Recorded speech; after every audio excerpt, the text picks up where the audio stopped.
ملک میں 75% حادثات جو ہیں ان کی وجہ موٹر سائیکل قرار دی گئی ہے۔ اس کے اندر وہ خاص طور پہ اس چیز کا اعتراف کرتے ہیں کہ موٹر سائیکل جو ہے اور خاص طور پہ ان کی جو موومنٹ ہے ان بٹوین کارز، وہ ایک باعث بنتی ہے کہ لوگوں کے ایکسیڈنٹس ہو جاتے ہیں، لوگوں کے معاملات جو ہیں وہ بڑی خطرناک نوعیت کی طرف چلے جاتے ہیں۔ تو اس کے اوپر جو ہے اب کیا کرنا چاہیے کیا نہیں کرنا چاہیے، یہ تو ایک سوال ہو گیا۔ دوسرا، اس کے اوپر ٹریفک پولیس جو ہے اس کا بھی ایک بہت اہم کردار ہے۔ یہاں پہ ہم نے پچھلے کچھ مہینوں سے دیکھا ہے کہ ٹوٹل فوکس جو ہے وہ چل رہا ہے اور ہو رہا ہے اس چیز کے اوپر کہ جی لوگوں کے جو ای چلانز ہیں ان کے اوپر لوگوں کو روکا جائے، نہ صرف روکا جائے بلکہ اس کے اوپر ان کو موقع پہ چلان جو ہے وصولی کی جائے۔ اس کو ہم نے شو کے اوپر خیر سے پہلے بھی اس کے اوپر بات کی ہے کہ اب جو چلان آپ کے ڈیو بھی نہیں ہوتے وہ کہتے ہیں جی موقع پہ کلیئر کرنے ورنہ گاڑی یہیں پہ کھڑی ہوئی ہے۔ سر اگر یہ رپورٹ آئی ہے تو یقیناً ٹھیک ہوگی۔ بنیادی بات یہ ہے کہ بالکل مطلب جتنی احتیاط ہو سکے کرنی چاہیے، جتنی ٹریننگ ہو سکے کرنی چاہیے، لیکن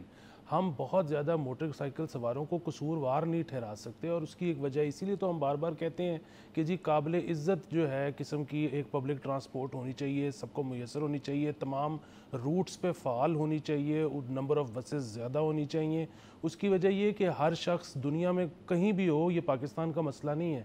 ہر شخص گاڑی نہیں خرید سکتا، اتنا روڈ کا انفراسٹرکچر بھی نہیں ہوتا کہ ہر شخص کے پاس اگر اپنی گاڑی آ جائے تو وہ میرے خیال میں دنیا ہی نہیں چل سکتی۔ سو بنیادی بات یہ ہے کہ جب آپ پبلک ٹرانسپورٹ نہیں دو گے اور ہر شخص گاڑی خرید نہیں سکتا تو پھر لوگ لیں گے بائک، اور بائک کیا ہے؟ بائک میں آپ کھلے آسمان کے نیچے ہو، یعنی کہ دھوپ ہو، بارش ہو، گرد ہو، سرد ہو، جو بھی ہو اس سے آپ ڈائریکٹلی افیکٹ ہو رہے ہو۔ جب آپ اس سے ڈائریکٹلی افیکٹ ہو رہے ہو تو اس سے آپ کے نفسیاتی جو چیزیں ہیں وہ آپ کو کئی دفعہ مجبور کر دیتی ہیں۔ بہت شدید گرمی میں آپ ریش ڈرائیونگ کر سکتے ہو، بہت بارش ہو رہی ہے، آپ گیلے ہو رہے ہو، آپ اس میں کوئی غلط قسم کی ڈرائیونگ کر سکتے ہو۔ آپ ایسے کئی دفعہ سرکمسٹانسز میں ہوتے ہو کہ آپ کو اس لمحے کے لیے مطلب دیکھیں جب بندہ فائنلی ہسپتال میں پڑا ہوتا ہے اور ٹیٹ ٹیٹ ٹیٹ کی آواز آ رہی ہوتی ہے، اس وقت nobody wants to die، لیکن دن میں کئی ایسے لمحے آتے ہیں جس میں you don't care کہ آپ مر جاؤ گے۔